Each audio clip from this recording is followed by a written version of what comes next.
Hoje é aquele dia no qual, depois de proclamarmos o Evangelho, olhamos para a Assembleia e vemos um grande ponto de interrogação no rosto de cada um. Iniciamos a nossa preparação mais próxima para o Santo Natal do Senhor e a liturgia nos propõe o texto da genealogia de Jesus, uma passagem cujo estilo é bastante pitoresco e com o qual não estamos muito acostumados. Antes de tudo, qual a razão de ser dessas longas e monótonas listas genealógicas? Reconstruir a árvore genealógica de alguém é importante, sobretudo quando está em jogo a legitimidade para desempenhar certas funções vinculadas à linhagem. É o caso do sacerdócio antigo ou da monarquia. Ainda hoje é assim. Não é qualquer um que pode se arvorar o direito de se sentar, por exemplo, no trono britânico. No caso da genealogia de Jesus, a motivação do evangelista não é política, mas sim teológica. Logo na primeira linha, se percebe que o autor quer vincular Jesus a dois personagens particularmente importantes. Diz o texto: livro da genealogia de Jesus Cristo, filho de Davi, filho de Abraão. Dentre as mais variadas expectativas messiânicas que circulavam no tempo de Jesus, uma delas era aquela que se fundamentava na famosa profecia de Natã, no segundo livro de Samuel, do capítulo 7. Esse descendente davídico ideal viria restabelecer o reino de Israel e conduzir o povo eleito na vontade de Deus. Abraão, por sua vez, é aquele a quem foi prometido: em ti serão abençoadas todas as nações da terra. Dessa forma, logo no primeiro versículo de seu evangelho, Mateus apresenta Jesus como o Messias dos judeus e como o instrumento da bênção de Deus para os pagãos. A estrutura da genealogia é quase sempre a mesma. Um personagem masculino que gera um outro personagem masculino e assim sucessivamente. Isso porque, segundo a concepção da época, o homem é o gerador e a mulher era o receptáculo da vida nela depositada. No entanto, curiosamente, são mencionadas aqui 4 figuras femininas.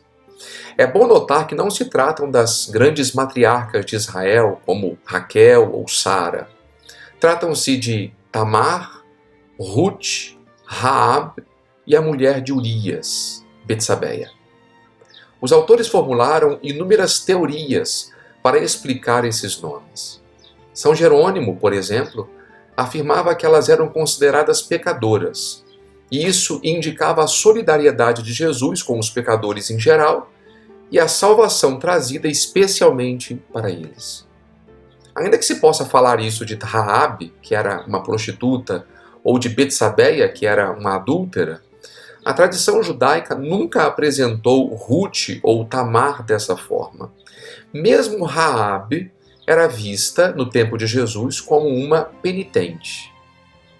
Outros autores afirmam que elas eram tidas como estrangeiras, de sorte que o Messias proveniente dos judeus, de alguma forma já estava vinculado aos pagãos.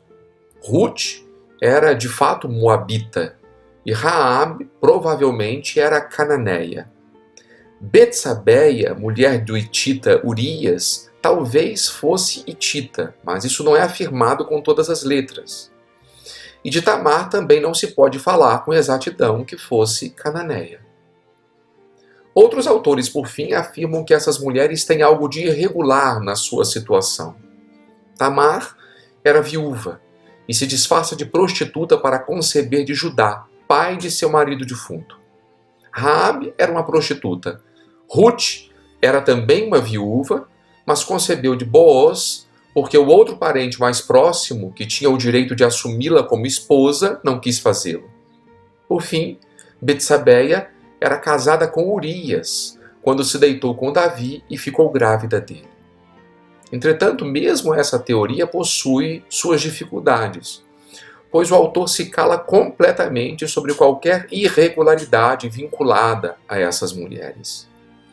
Como se vê, essa é uma questão disputada entre os autores e, enquanto teoria, qualquer uma delas poderia ou não ser aceita.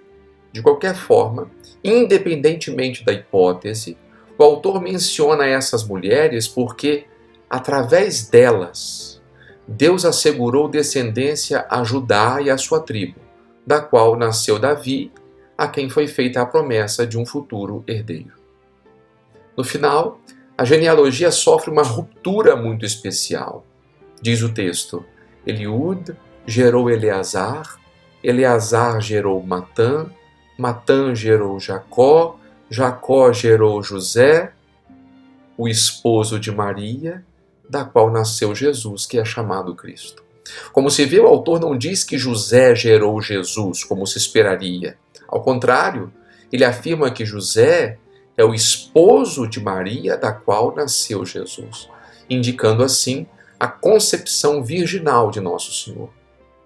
Por fim, o último versículo afirma: assim, as gerações desde Abraão até Davi são 14, de Davi até o exílio na Babilônia, 14, e do exílio na Babilônia até Cristo, 14. Por que essa insistência no número 14? Como se percebe, o autor esquematiza de maneira artificial a genealogia de Jesus porque a estrutura contém uma mensagem teológica. Dentre as mais variadas explicações possíveis, uma delas é a que se baseia na soma do valor numérico das 3 letras que compõem o nome Davi em hebraico. Deste modo, o autor queria exprimir de forma simbólica a descendência davídica de Jesus. E mais ainda, Jesus é o descendente de Davi por excelência, porque temos 3 vezes 14. Como se percebe, esse é um texto repleto de simbolismo que deve ser corretamente decodificado a fim de se captar a mensagem comunicada pelo evangelista. Eu desejo a todos uma excelente preparação para o Natal de Jesus.